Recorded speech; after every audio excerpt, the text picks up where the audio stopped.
Hello, everyone, once again. This is Rob, and welcome back to Media Awareness and another review of Dune Prophecy. We are going to be talking about episode 4 today, and there are only two episodes left, episodes 5 and 6.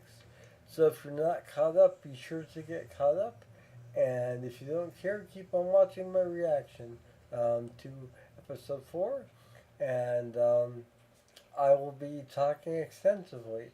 Before I get to that, though, a reminder that the fundraiser continues. For those of you new to my channel or unaware, I am a disabled individual and I use a motorized wheelchair slash scooter all day, every day for my independence, and I need your help. My insurance will not cover anything with regard to my scooter as they view it as a quote luxury item end quote, despite the fact that I am unable to walk whatsoever, in addition to being unable to use any other type of scooter or even a standard wheelchair for that matter, as I only have limited dexterity in one hand. In addition to that, I do not have a backup scooter or wheelchair to rely on at this time, so if my scooter does malfunction as it recently did, I will yet again be a fish out of the water, a scenario I want to avoid at all costs. With that stated, below the title of this video in the description, as well as in a separate section below the information pertaining to this video that I'm going to be doing, you will find a spot fund link. It is a fundraiser and it is easy to contribute. It takes a few seconds to do so. You can even contribute anonymously, and even the smallest amount of help, $5 or $10, can go a long way. So please do what you can. I do want to thank some recent donors who have been very gracious. I appreciate your kindness so much. However, I'm still far from reaching our actual target goal, and it is imperative that I do so. As alluded to a moment ago, my scooter did malfunction, and I had to be manually pushed around in my scooter by family and friends for roughly 2 weeks, and it severely limited my independence. And although I'm not 100% independent, I do pride myself on the things that I can do, and I want to continue doing the things I can do. Therefore, it is crucial that I have a working scooter. So, the fundraiser is a twofold project. It is both to refurbish my existing scooter completely so that it is once again like new. It is from 2019 and it is almost 2025. So I'm definitely in need of new parts. In addition to that, however, I have decided that in lieu of what happened with this scooter, I should have a brand new scooter to rely on a daily basis and utilize the refurbished model as a backup in the event the new scooter does fail for one reason or another. It is a logical decision on my part, I believe, and I think it is the best route to take. So please do what you can below. I would really appreciate that. Any and all help is welcome. I do want to thank those who have contributed, in addition to those who plan on contributing, as your contributions have and will make a world of difference in my life. Thank you all. I love you all. On with this review and reaction of episode 4 of Dune Prophecy, the Max original presentation. And I have a lot to say about this episode, so um, I'm going to try and make it as brief as possible, yet as detailed as possible at the same time. So, the episode itself starts out with a collective dream or vision shared by the sisters on Log 9. And it's a rather pertinent vision as they see one of their fellow sisters being slit at the throat, similar to that of Dorothea in episode 1. Um,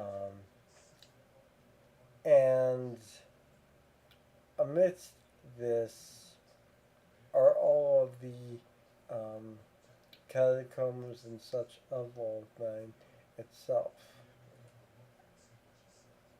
And I'm going to focus on the sisterhood first in this review, um, because that way I can move through the information pertaining to the land rod on Solution Secundus more effectively.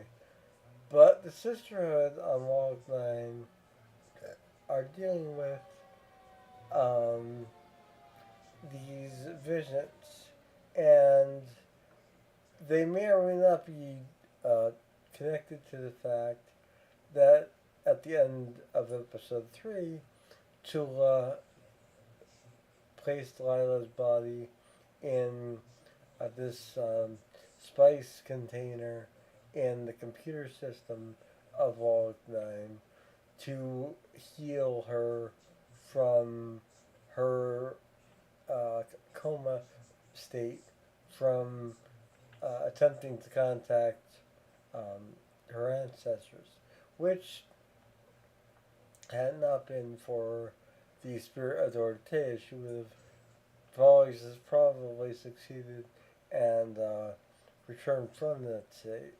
But I'll get to that. We see Tula asking at one point the um, students to go through an exercise using the spice to draw their dreams.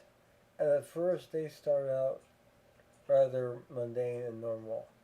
And as they become more in sync with each other and more in tune with the dreamlike state, the pictures start to mirror each other. And the one thing that stands out amongst them, well, two things actually, is a sandworm and these, what appear to be eyes. And the eyes have been something that have been prevalent from episode 1 onward, and many people are speculating either they are the eyes of the god emperor, projecting his prescience back through time and over time itself, given his status as the god emperor, or perhaps a remnant of the machine wars of Omnius, the all-knowing computer mind that was prevalent throughout the Butlerian Jihad in terms of the Brian Herbert and Kevin J. Anderson canon. And I tend to think it's Omnius. I don't think it's the God Emperor. There is a robotic sounding voice that accompanies it in every vision, and it definitely has a robotic like look in terms of the blue lighting, mirroring that of a lot of the technology that we are seeing that should not exist under the guidelines of the Butlerian Jihad. So that's something to keep in mind as well. Tula realizes that this is probably not a good thing that all the sisters are seeing all this at the same time. And amidst this, some of the sisters who are young, yes, but have grown up in that environment, do believe in the teachings and beliefs of Dorothea from years prior, that they should be honest and true with each other. There should be no lies. there should be no deceit amongst the sisterhood. And the fact that Tula and Valia have this secret of their computer data bank to calculate the bloodlines hidden within the innards of Log 9 itself is potentially problematic. So, with that stated, these sisters vowed to bind together and to carry on the true beliefs of the sisterhood in private for now. And meanwhile, on Seleucus Secundus, um, Valia, at the end of episode 3, had gone to her family's outpost. She uh, went to speak to her family specifically, and her great uncle is there, but he's not really the one that she is there to see. She is there to see the current Baron of House Harkonnen, and they converse, and there are rumors circulating that the Emperor did have the um,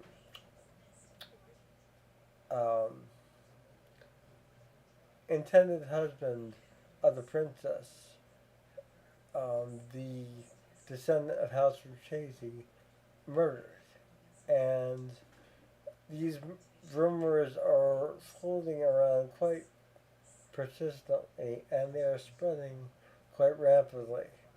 And people are starting to distrust the Emperor. So, um, Valia and her nephew uh, decide to bring House Harkonnen back into the Landrad, back into the actual public eye, as House Lucchese is currently banned from that, so there is an opening for them. And that they plan to basically thwart the attempts of this assassination on the Emperor by stopping an assassination using the powers of Bene Gesserit. But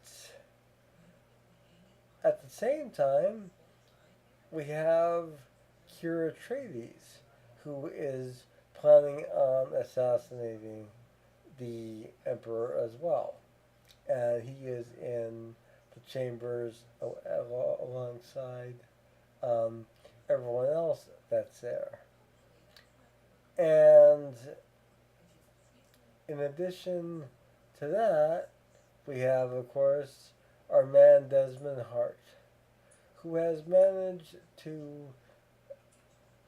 convince the Emperor that he is doing what's in the Emperor's best interest and what's in the best interest of the Landra as a whole, and basically doing away with any and all technology. And those of us who have been watching this have already speculated extensively that Desmond is quite probably a Goa of Desmond Hart himself, given the fact that we see the actual remains of him and him being consumed by a sandworm. But I digress. Even the princess Although she was destined to go to the sisterhood, because the marriage of her and the House of Chasey heir did not go through due to the heir's death. Um, Prude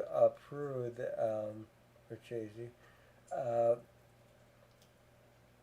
she's leery of her father's trust in Desmond, and the mother, the Empress, she is in favor of um, what Desmond is doing because she believes that he is some type of holy figure sent to help them. And I think between that and her striving for continued power as the Empress is driving her to put more belief in Desmond than she should.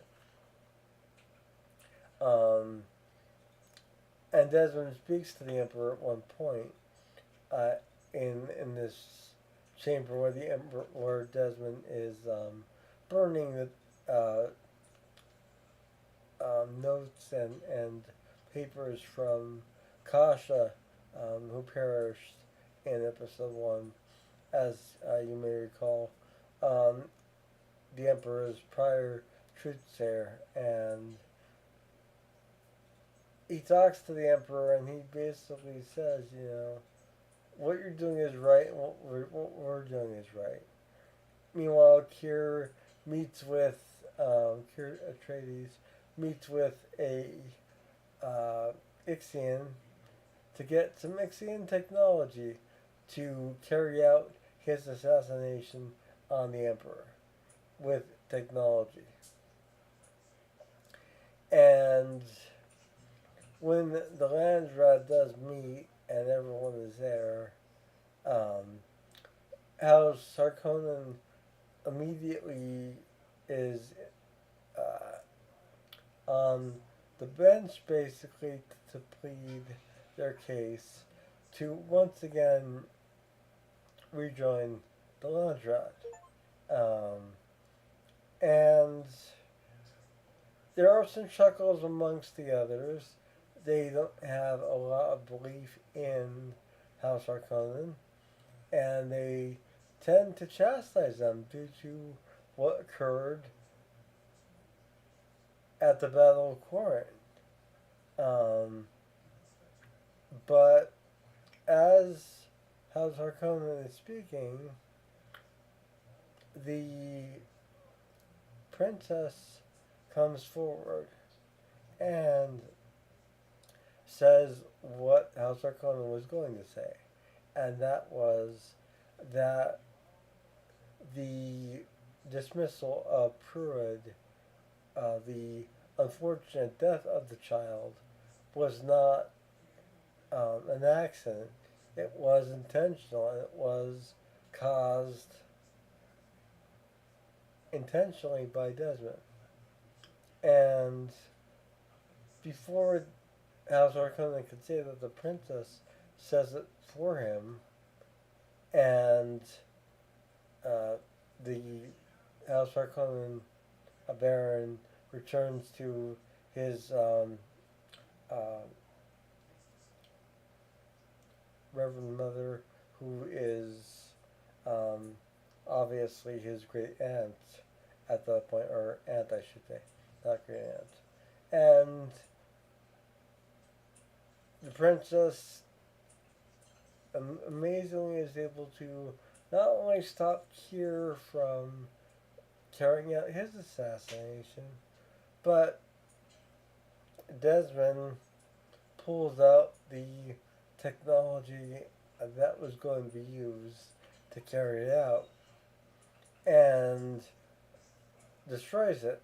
And then he has several people brought in that were selling technology, and these individuals are then subject to Desmond's powers of making them die from the inside out in utter agony. In most cases, I don't think it's necessarily all of them, but at least the ones that were caught trading technology. Now, I should note here that he had sent out members of the Landra guards to hunt down these individuals and bring them in for the spectacle itself. So this was all staged, and what Desmond does is also staged, but he stops the assassination at the um, at the basically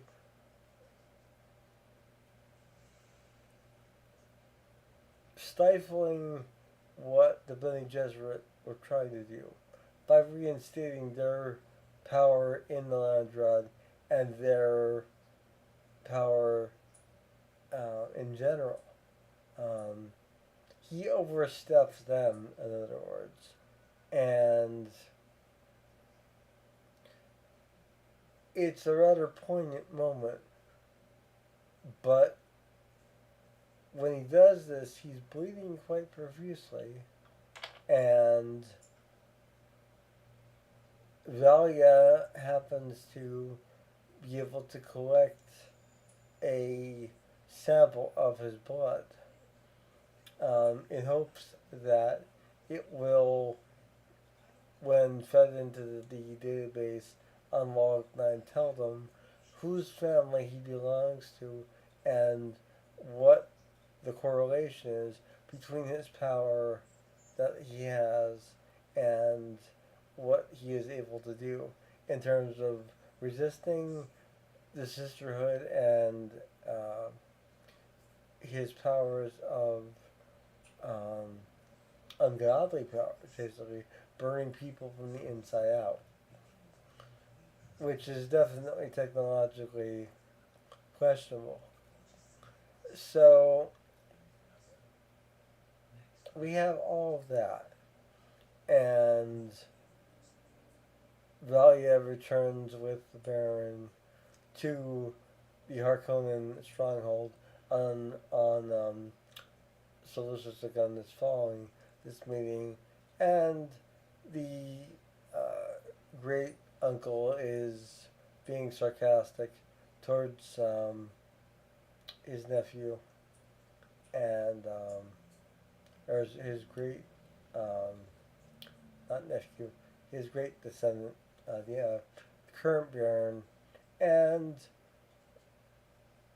basically chastising him and calling him out, saying, he seems like that went well, and blah blah blah, and really just kind of goading him,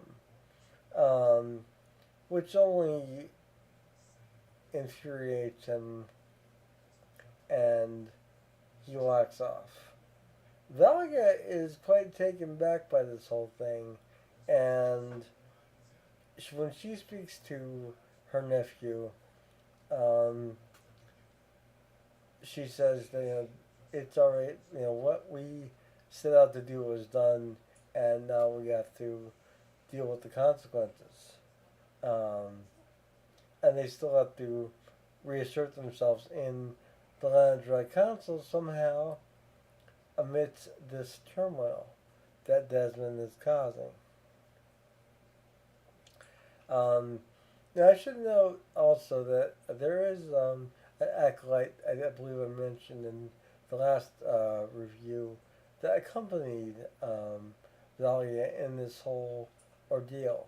At one point early on, in or midway through the episode, uh, she implies to Valia that she doesn't want to do what Valia wants her to do.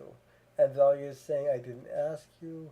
And the acolyte says, well, in not asking me, you did ask me. And the question was, what is she talking about? What is being implied as far as what she can do? Well, at the end of this episode, the great uncle is going off on Valia quite aggressively, and he ends up falling out of his wheelchair, his dispenser chair, something I can relate to, unfortunately. Um, but she doesn't help him, and I don't blame her at that point. And she lets him die. And it is then that she is confronted um, by basically a ghost of her past, who then um, um, in combination with the current Baron, and the image shifts, and you can hear it audibly shifting as well. And you realize that it is her acolyte, and her acolyte has been in disguise this whole time, and that she is actually a Tleilaxu, um, as is revealed at the end of the episode. So we have not only the introduction of the Ixians in this episode properly, but we also have a Tleilaxu introduced. And that is rather significant, a face dancer to be exact, because they can take the image of anyone they want and do so flawlessly. And the question is, what does this mean for the last two episodes? What is this going to bring about in the last two episodes of this season one of Dune Prophecy? And we can speculate for next week, but I'm just looking forward to seeing episode 5 on Monday morning when I usually watch it. Additionally, there is a point toward the end of the episode itself where Tula is in the catacombs, basically trying to get through to Lila, and she wakes up from a dream, and Lila is no longer in the spice container, and she calls out to Anna Roll, who was one of the prior members of the founding sisters on Rossack, but is now the name of the computer system as well. And when she does so, she sees Lila standing before her asking, "Where am I?" And you see all these computer lights and such going around, and she's obviously unaware of what's going on and what's going to happen. And the question becomes, is she going to be possibly possessed by Dorothea? Or is she going to be what saves them in the end?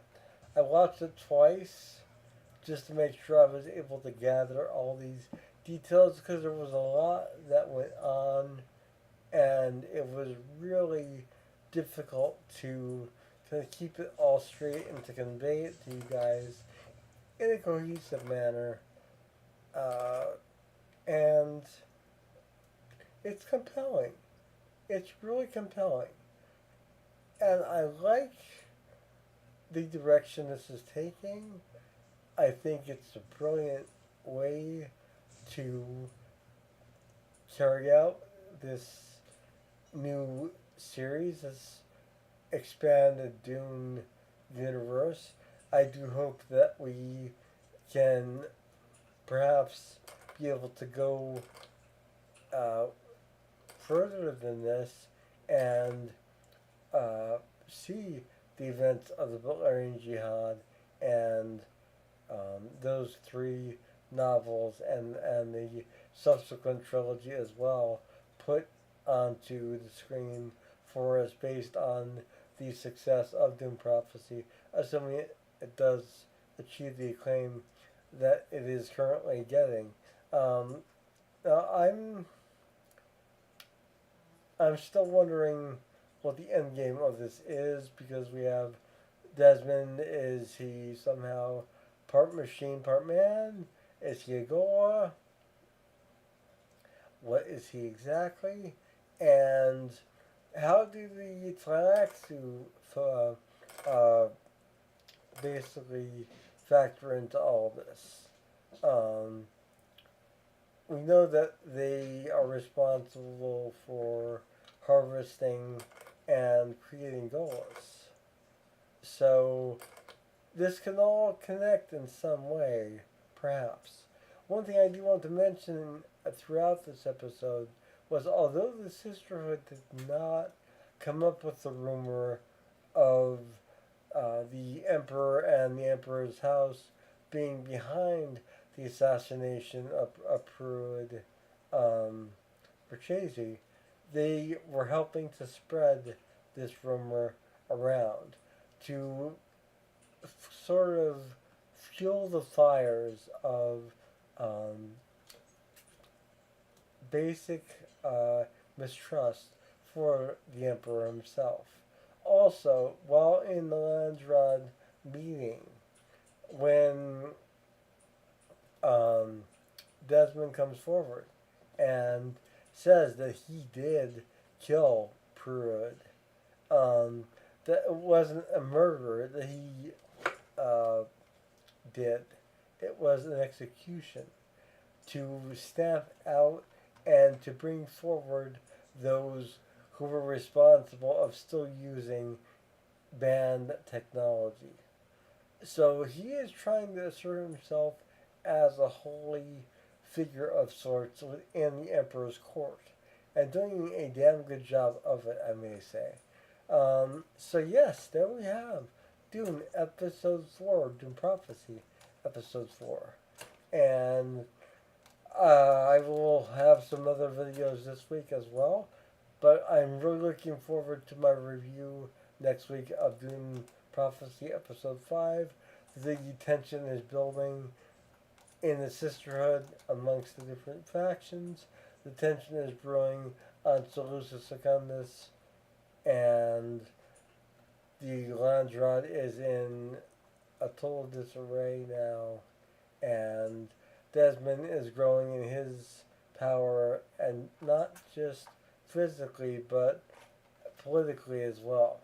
One thing I should also mention is he is not without agony from doing what he does to people. He actually has physical scars and physical pain, and that is something the Emperor does see afterwards, and basically says that he's going to keep him safe. Not a good move for the Emperor, but we shall see what happens next. This is Rob with Media Awareness. Once again, a reminder the fundraiser continues. Please do what you can. Any and all help is welcome. And I will see you all again soon. Have a wonderful morning, noon, or night wherever you are. May the spice flow.